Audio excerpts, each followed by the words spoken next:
He believes in the unknown and in the fact that they'll never know for sure. Mr. Wirtz doesn't like this nothing of an answer and changes to what happens after death. In an Australian university, Aidan is attending his philosophy class. Mr. Wirtz asks everyone why they think we are here, and there's a variety of answers from students, from religious perspectives to the scientific explanation of atoms. Aidan though doesn't have much to say, so Aidan answers he thinks we've all been dead a lot longer than we've been alive. Then, Mr. Wirtz makes them turn over the papers he gave them early, where only one exercise tops the exam page with a simple question: why? After class, Aidan goes to get his bicycle in order to go home, and he's shocked to be suddenly approached by a man that looks just like him, including the same clothes. This man tells him not to go to the Heathscape Motel, then he just runs away. Aidan tries going after him but loses sight of him before he can catch him. Afterward, Aidan returns home and tries to tell his roommates Nick and Jess about what happened, but they ignore him and keep talking between them. Later in the afternoon, Aidan goes to visit his grandma at the retirement home, where Aidan gets a call asking for a middle name before he quickly hangs up. Then, Aidan tells his grandma about the exam and the fact something weird happened to him, but grandma promises there's no history of mental illness in the family. Aidan's grandfather died in a golf accident from drowning in a lake, and she misses him terribly. Speaking of special someones, grandma wonders when Aidan will propose to his girlfriend Lauren, but instead of telling the truth and confessing they broke up, Aidan tells her they're thinking about it before he grabs a book to read to his grandma as he always does. Later, curiosity gets the better of him and Aidan decides to visit the Heathscape Motel, where he's shocked to find out Lauren is the receptionist. After swearing this is a coincidence, Aidan asks her if he's been there before, but she responds he hasn't. Their conversation is cut short by the motel manager, so Aidan leaves the building not to get Lauren into trouble. He doesn't return home though. He waits outside until her shift is over to invite her to a nearby diner. There, Aidan tells Lauren the story behind him coming to the motel, which she isn't sure she can believe. They share some news about their current lives and have dinner while ignoring the noises of someone falling to the floor and dropping a bunch of stuff. When they're done, Aidan offers Lauren to give her a ride, which she accepts. Night falls while they're on the road, and Lauren decides she must confess something to Aidan. However, before she can say anything, she notices something blocking the road and grabs the wheel to try to avoid it, but sadly, they crash anyway. Aidan only sees her bleeding head before passing out. The next morning, Aidan wakes up in the hospital, and Nick and Jess are there with him. They're acting rather awkwardly though, and not only because they don't know how to tell Aidan that Lauren died. He's also visited by a couple of detectives that tell Aidan he can't leave the hospital because Lauren's family is pressing charges, so a lawyer will come the next day to advise him through the process. In the evening, Aidan is bothered by patient X, who wants to play a word game to keep their minds off things. Aidan turns him down because he isn't in the mood for games, so to get his attention, patient X confesses he knows something weird has happened to Aidan. He can't give him all the details because Aidan needs to figure it out for himself, but he can give him a hint. He needs to go to the Heathscape Motel and find a hole in the bathroom of room 41. Aidan waits for the doctor to do her night checkup and bring him the medicine before slipping out of bed, changing in the bathroom, and escaping through the stairs. After stopping to buy a rehydrating drink, Aidan goes to the motel, where the manager has taken over the reception and is talking on the phone about Lauren's incoming funeral. Once the manager hangs up, Aidan asks for a room and is given number 11. He decides to wait there for a while watching the reports of the accident on TV, and once it's late enough for people to be deeply asleep, Aidan sneaks out and goes to room 41. The door is obviously locked, so Aidan breaks in through the window, finding the room empty. First, he checks every piece of furniture for any clues, but he finds nothing. Then he goes to the bathroom, where he finds a fake panel on the floor covering the hole patient X told him about.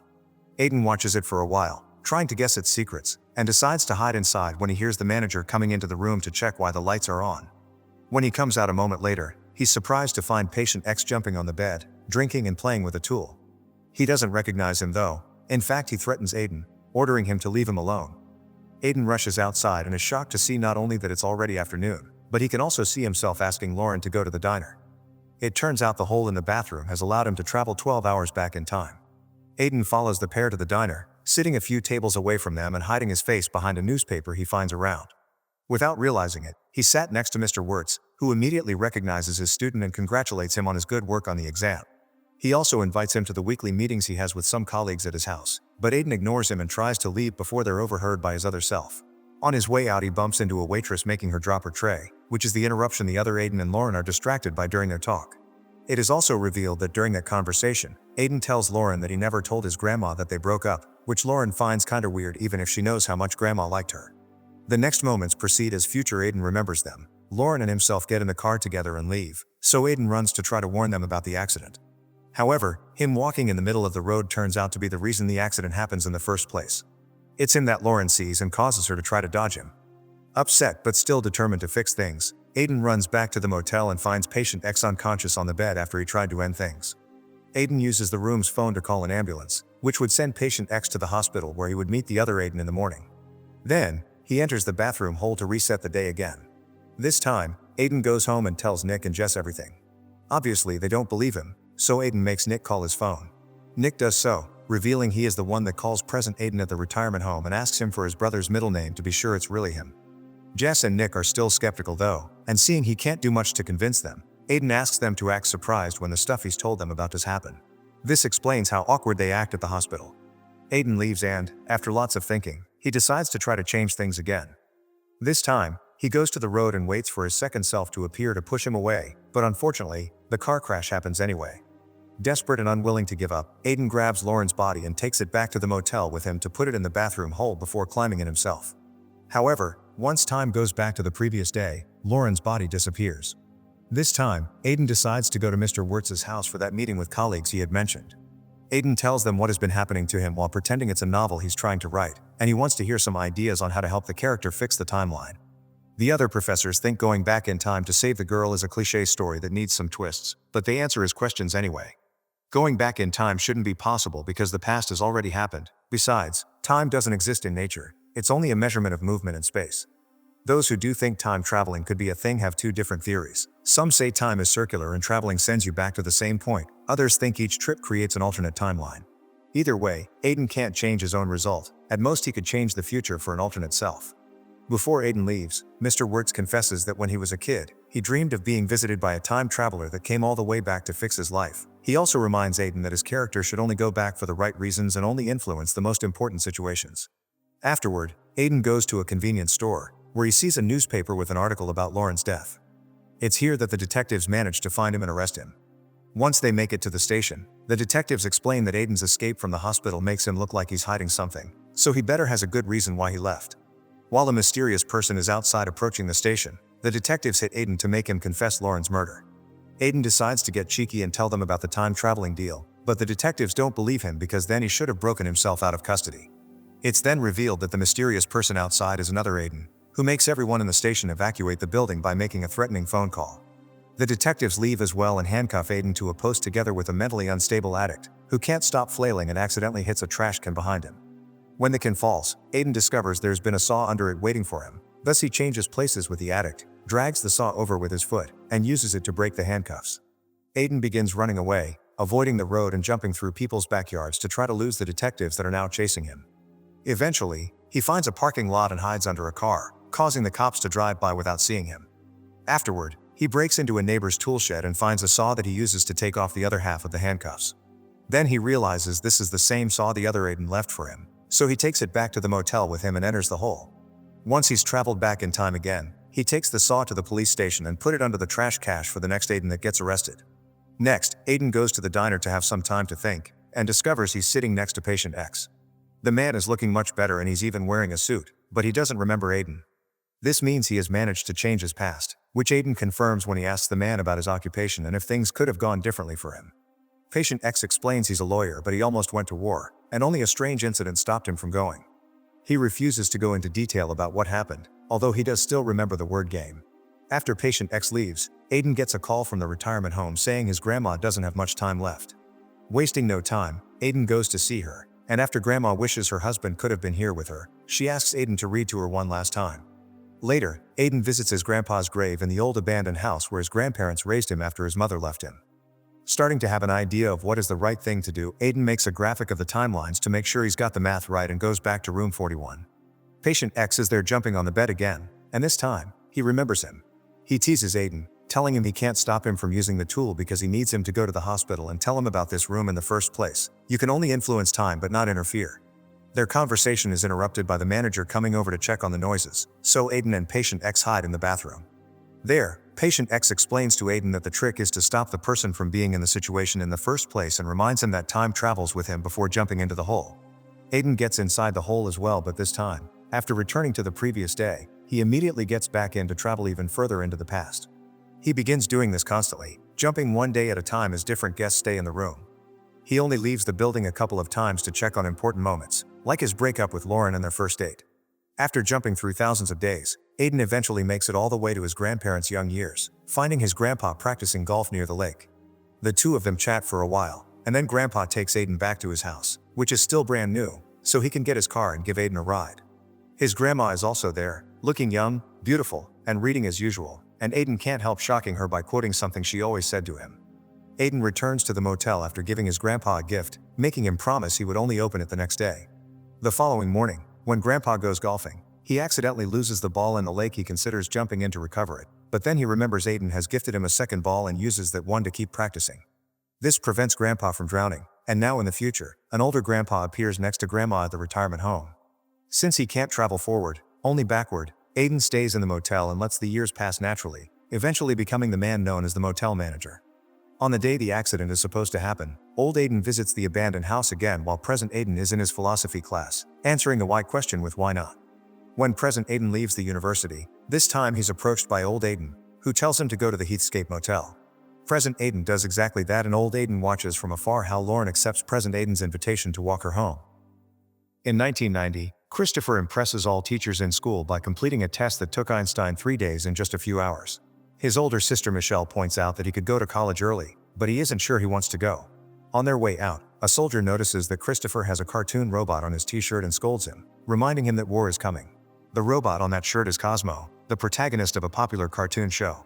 However, because anti-robot sentiment is growing around the nation, the show gets cancelled. Robots were first developed by Walt Disney for their parks in 1955, and later they were put into mass production, so they became the main source of workforce around the world. For years they worked without issues, but eventually they get tired of working and rebel. The robots demand rights of their own, so they organize protests all over the world led by Mr. Peanut.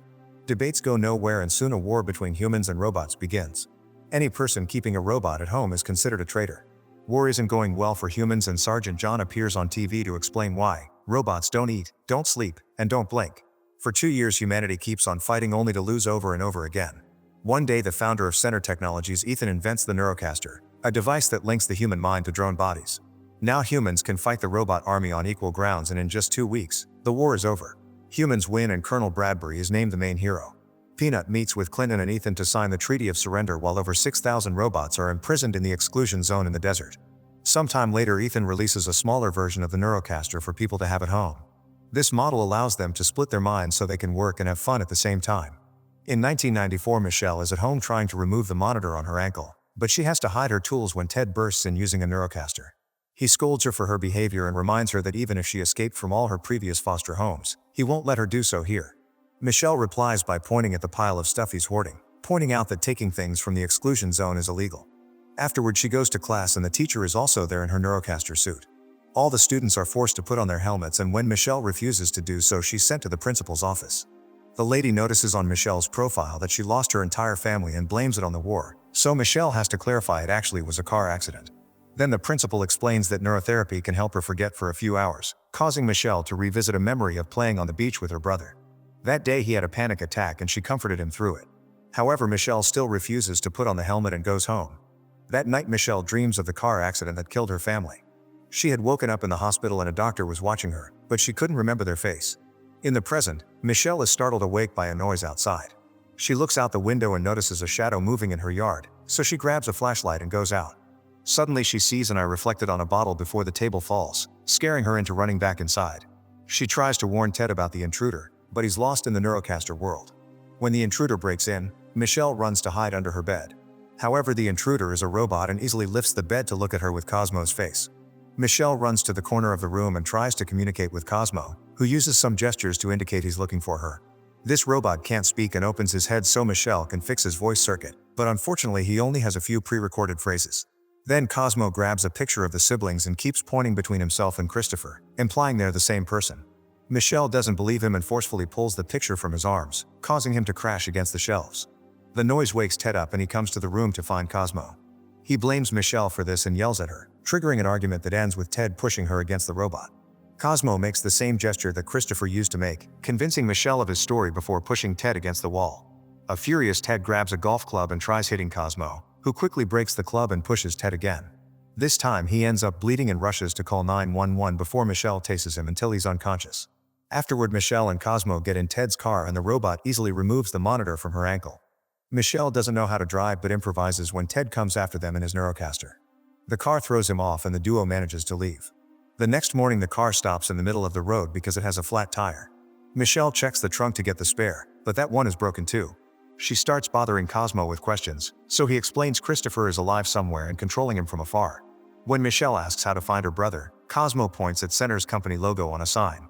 Using a Dr. Pepper can and more gesturing, Cosmo mentions a doctor with glasses, and Michelle thinks about waking up after the accident again. Now she remembers Dr. Amherst's face and how he told her that Christopher died in the hospital. Then Michelle takes out a map and Cosmo points at a spot in the middle of the exclusion zone. They'll need a plan to break into such a dangerous place, and Michelle remembers all the illegal things Ted bought. There's a box in the car trunk with the address of the sender's P.O. box in New Mexico, so they decide to search for that person because they may know how to get inside the zone. The duo sneaks into a train for half of the journey and continues the other half on foot. In the evening, Michelle stops at a store for food, and when she comes out she sees a truck coming, so she drags Cosmo to an alley to hide.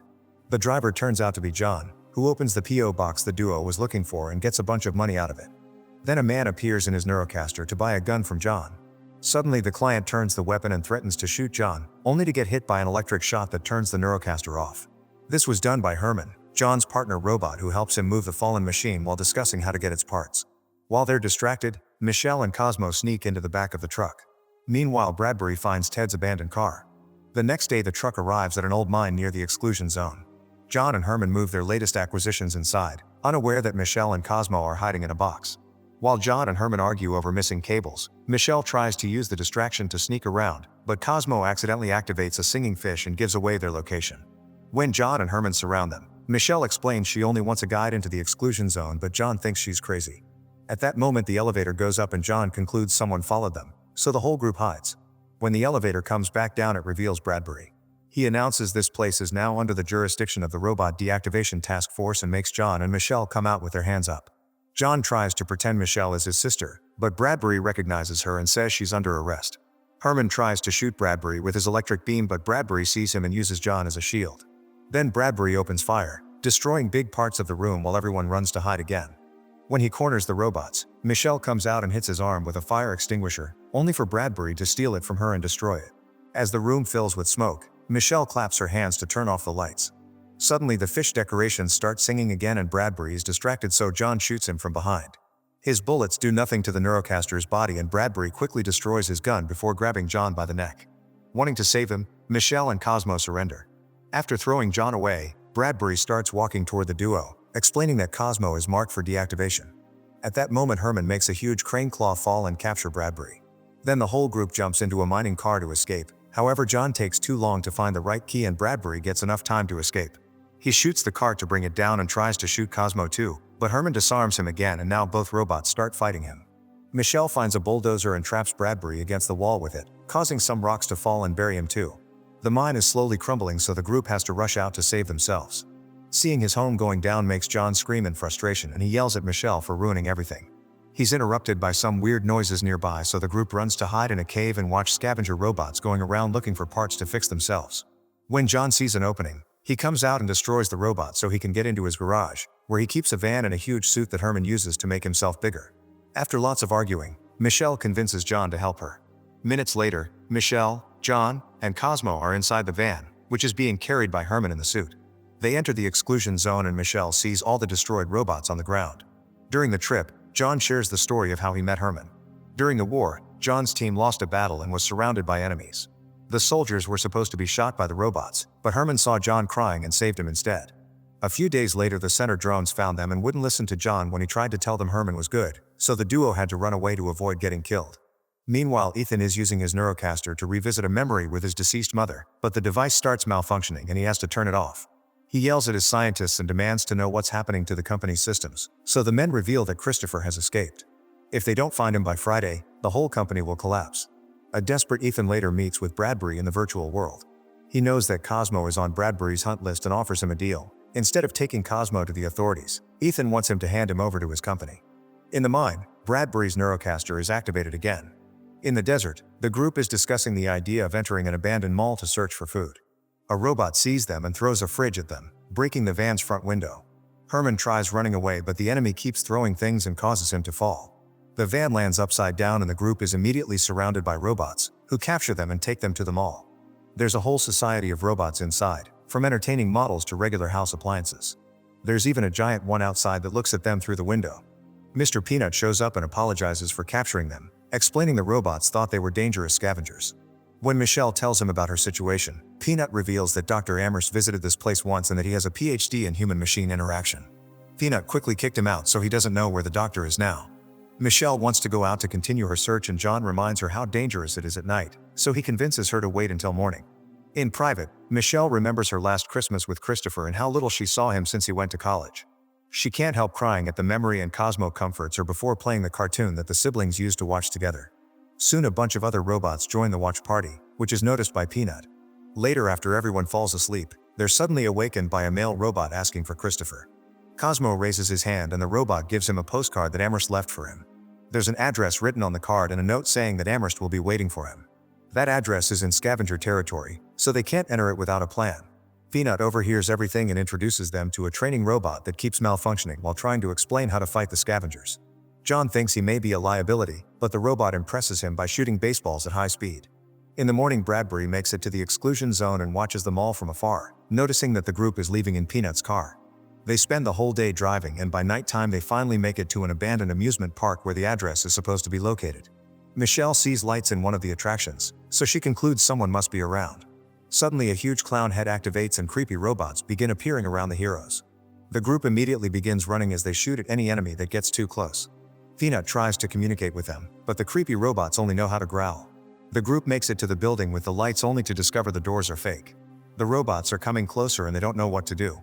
Suddenly more lights are turned on around the park and music starts playing on the speakers while fire comes out from a few statues. The robots back off in fear before a trap door opens under the group, causing them to slide down into a hidden tunnel. In an underground room they finally find Amherst, who is excited to see the postcard in Cosmo's hand. Michelle immediately pushes him and demands information on Christopher, so Amherst reveals the boy is on Center's labs in Seattle. After the accident, Christopher was put through some routine tests and the MRI machine alerted the hospital that he was special. He was exactly why they needed to win the war, so the doctor let Center take him and lied to Michelle about his death. Amherst now activates a computer that plays a video of an experiment. Christopher had been comatose and they thought it was permanent, so they connected his brain to the Neurocaster network to make it work. Amherst isn't proud of this but thinks it was necessary to save the world and points out Christopher would have died in bed if they hadn't taken him.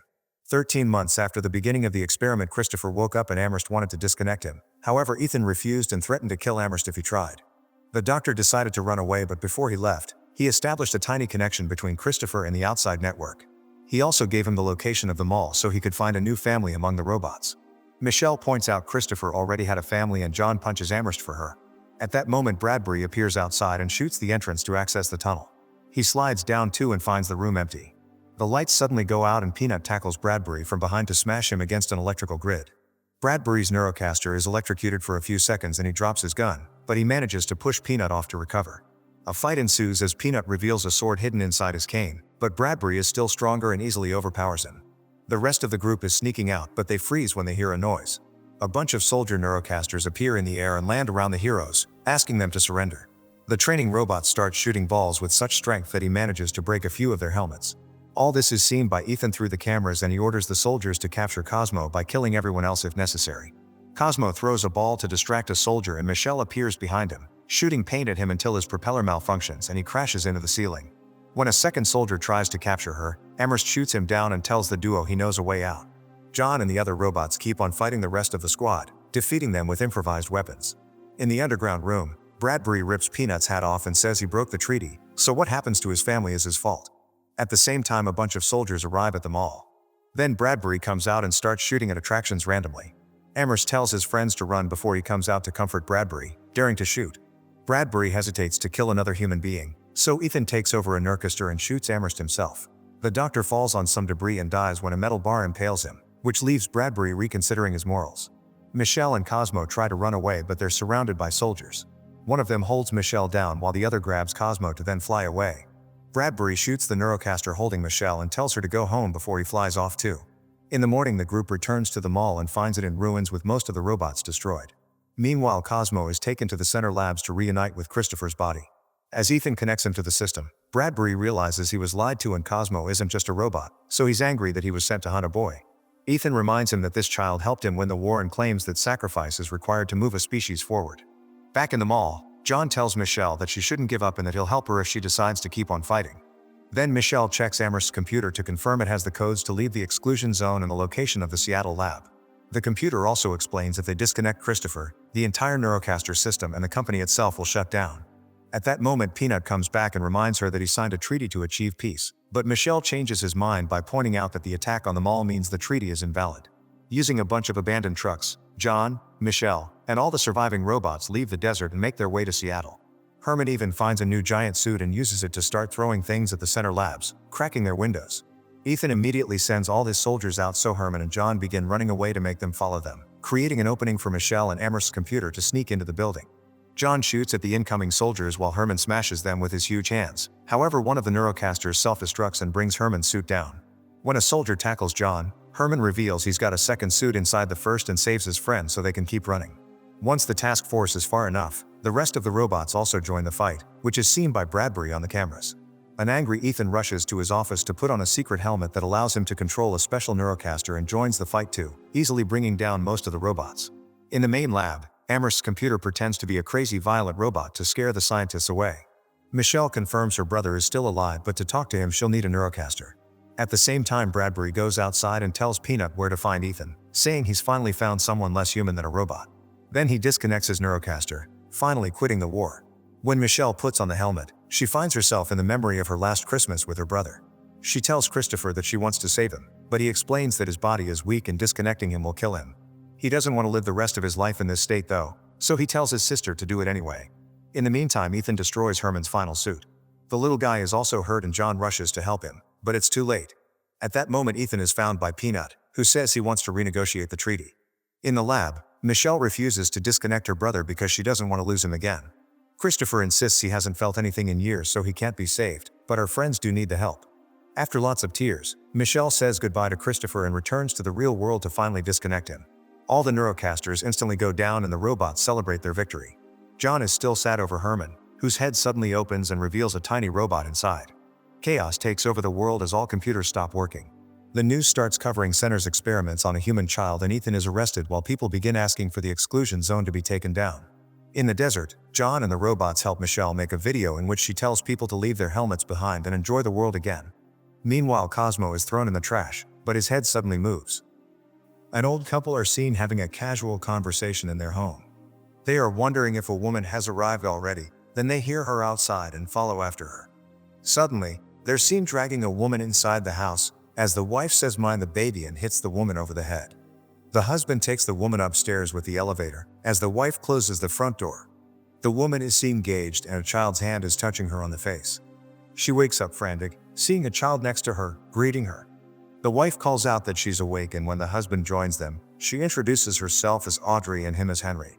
She tells the woman, Shannon, that they felt this would be the best way for her to go missing. Audrey says that they won't hurt her or her baby, then sends Henry off to do the test. He's outside, and as the woman starts screaming inside the house, he calls his wife and tells her that nothing can be heard outside. Shannon asks what they want from her and Audrey tells her that they need to bring their grandson back. When she asks if the boy in the room is the grandson, the old woman is surprised that she can see him because he's dead.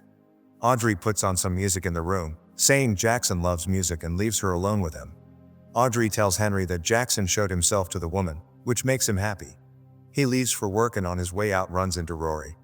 Audrey comes back into the room, bringing vitamins for the woman and going through her things, taking her phone out of her pocket, as well as some pills. When she leaves for a moment to get her glasses, the woman grabs the phone, but is quickly stopped by Audrey coming back in the room.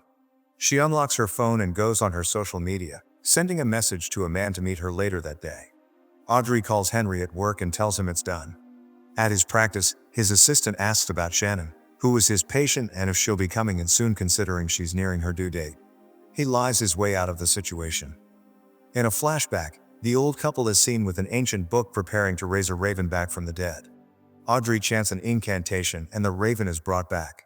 Henry doesn't like what she's doing, but she tells him that she only needed proof if the book is real. Back in the present, the two of them walk to a community center, trying to keep up appearances, and they meet with Ian. He tells them that he couldn't find the book they already have and Audrey is upset he might tell someone about it. They walk into a Satanist meeting. As everyone puts on their robes and light black candles, the main priestess starts the prayer to Satan. In another flashback, Henry is talking to Shannon as her doctor, telling her that she's pregnant. She's not happy about it, considering she doesn't even know the father's name. As he's trying to calm her, he also texts his wife that he found the right one and takes a picture of Shannon for his wife. The same picture is seen on the wall in the room she's sleeping in. She coughs up blood, waking up to see that the couple have prepared the room for a Satanist ceremony. She begs them not to go through with it, as they are already praying and inviting Satan into their home. They both cut their hands to offer their blood and spill it onto a heart, when Shannon begins convulsing. They pray in Latin, as everything in the room animates, and they finally see Jackson in the room. He points toward the woman, as Audrey keeps reading, and then he disappears. A demon appears next to Shannon for a few moments, and when it's gone, the couple check to see how she is and hear the baby's heartbeat. Audrey thinks it's Jackson's heartbeat, but Henry isn't convinced. The following morning, Henry wakes up and Audrey isn't next to him. He looks over to the bathroom and a woman is flossing her teeth, as he keeps talking to her, thinking it's Audrey. Suddenly, his wife calls him on the phone and he realizes that the woman in the bathroom isn't Audrey. She doesn't stop flossing her teeth and they keep falling on the ground. She turns and walks toward Henry. Suddenly, Audrey comes in the room and the woman disappears. Later, he's working in his office when a police officer comes to see him. Detective Bellows tells him that Shannon is a missing person and that she's tracing her steps. Henry lies that she canceled her appointment, but his assistant reminds him of the lie he told her before, that he saw her walking by his house the day she went missing. The detective isn't fooled by his shenanigans. He calls Audrey and tells her what happened, but she doesn't take the fact that he changed the plan lightly. Suddenly, there's a knock on the door and she goes to answer it. There's a ghost trick or treating on the other side. Audrey dismisses the ghost and closes the door, but there's another knock. She opens the back door and the ghost is there too. Immediately as she closes that one, the ghost knocks on another door, inside the house. She walks upstairs to call Henry, but hears running in the house, and when she looks down, it's the little ghost. She finally reaches Henry on the phone and tells him what is happening, when he tells her to give the ghost her soul. She chases after the ghost to the elevator, but it comes out of it transformed into a giant version of itself. Later, Shannon asks Audrey why she was screaming before, and she says that her daughter came to see her. She avoids the question about what happened to her daughter. Shannon is left alone in the room and immediately tries to escape, but when she reaches to one of her restraints, sees a man suffocating next to her bed. He stands up, walks around the room, then notices her and walks back to her, crawling on top of her and biting into her pregnant belly as she screams for Audrey. She's at the door and can't get it open, but when she finally does, the suffocating ghost runs toward her. Suddenly Henry appears, stopping the ghostly manifestation. The couple are getting ready for bed, as Henry tells her that he stitched up Shannon and she'll be all right. Audrey doesn't know what they did and wonders if they made a mistake. In a flashback, Henry meets with Shannon outside of his house. She's excited to be a mom, not afraid anymore. Back in the present, Rory comes back and Henry goes to meet him, while Audrey plans to sedate Shannon. The two men talk outside, but the man is persistent to clean his driveway. He starts the machine in front of the house, as Audrey and Henry argue inside. She's afraid that they did the ritual wrong and Jackson isn't there. Rory calls out to them from the front yard and says that they did it right and Jackson is coming back to them, then suddenly puts his head inside the machine. Later, Audrey goes inside the room to clean Shannon up. She removes the restraints and puts a cozy on the handcuffs. Shannon asks if they'll kill her after they get the baby, but Audrey says that their rule was not to harm her. As they talk, the door of the room opens and Audrey tells her that she reminds her of her daughter. She was in the same accident with Jackson, but didn't die right away. She killed herself in the elevator in the house. Meanwhile, Henry is burying Rory in the woods when his phone rings. It's the detective doing a follow-up with him, asking to come and see him. He tries to get some information out of her and she avoids his questions. She tells him she'll meet him at the house in an hour. Back at the room, Shannon pleads with Audrey to let her be Jackson's mom, along with them, to look after him after they die. She says she'll do whatever they want. There's a knock on the door, so Audrey gags her again and leaves, locking the door behind her, but the door unlocks by itself. Henry runs home, but the detective is there already.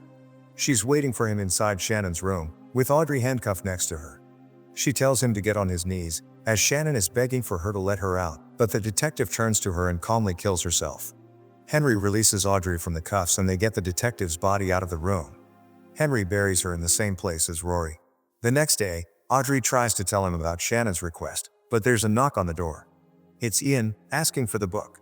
They show him the book and Henry tells him the story of how he got it. Audrey asks if he could read it, to which he says that it's been written in different languages and dialects, and is possibly the oldest book in the world. They ask about the invocation spell and he tells them to show him exactly what they did when they used it. When they do, he says that once the door to purgatory is opened, every ghost there will be looking for a host. He asks about the host they used and they take him to Shannon. They ask Ian if Jackson is in there and he replies that he isn't, but that he can be. They need to finish the ceremony by making a sacrifice of the mother. Ian says he can perform the ceremony if they allow him to keep the book and give him $10,000. He will perform the ceremony the next day, but they need to put rock salt around Shannon and themselves to keep the other ghosts away.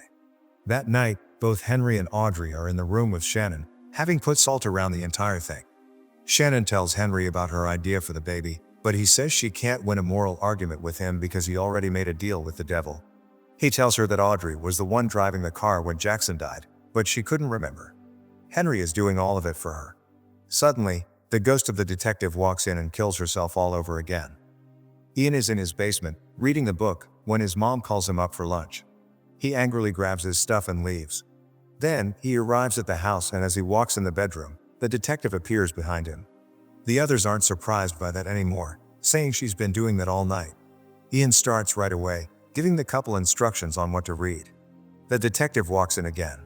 He says that salt just slows them down, but a sacrifice will stop them. Ian continues with the instructions as the detective shows up again, but doesn't shoot herself this time. Him and Henry go outside and he measures where certain objects should be placed around the house. He tells Henry that he is the one that needs to kill the mother, without hesitation, because if he does hesitate, they will all die. Back in the room, Audrey is drawing a pentagram, as Shannon tries to distract her. She asks for some food and Audrey goes out to get some. Shannon breaks out from her restraints and pours water on herself, pretending she's having the baby. Audrey comes in and calls for Henry. She's getting Shannon ready as the two men come in. Ian disturbs the salt as he walks inside. He immediately starts reading from the book, as Audrey is worried if Jackson is in there and Henry keeps getting messages from the priestess of their cult. The pentagram starts shining and Ian says it's working. Henry picks up and it's the priestess telling him that Ian killed his mother and drew symbols on his house. He tells Audrey that something is wrong with Ian, but tells him to keep going. Shannon gets out of her restraints and grabs Audrey, saying she'll cut her throat if Henry doesn't undo her legs. Both Audrey and Ian tell him not to do it. But Henry still does it. Then Ian kills Audrey, saying a mother's a mother. He spills blood at Henry and continues the ceremony, while Shannon is trying to get out of the restraints and Audrey dies in Henry's arms. Suddenly Shannon stabs Ian and a giggling ghost comes in and grabs him, taking him away. He can be heard screaming in the other room, as Shannon tries to get out. Suddenly, the suffocating ghost rises behind her and goes toward her. Henry tells her to go and to forgive them. At that moment something starts coming out of Audrey's body and scares the other ghost. The same happens to Henry and Shannon runs away. She sees the giggling ghost and escapes, then the other two and goes to open the door, when the giant ghost appears outside. She slams the door. Meanwhile, from the dead bodies of Audrey and Henry, a creature has risen. Shannon is in the kitchen when she sees the keys, but suddenly the detective appears and walks up to her, saying she'll protect her. The creature walks out of the bedroom. Shannon comes out of the house and sees Rory there, but walks past by him. She looks up and sees Jackson in the window, being taken away the next moment. Shannon drives away, but as she's driving through the woods she sees something on the road. On a second look she notices it's a pregnant woman. She looks down and sees blood on her belly.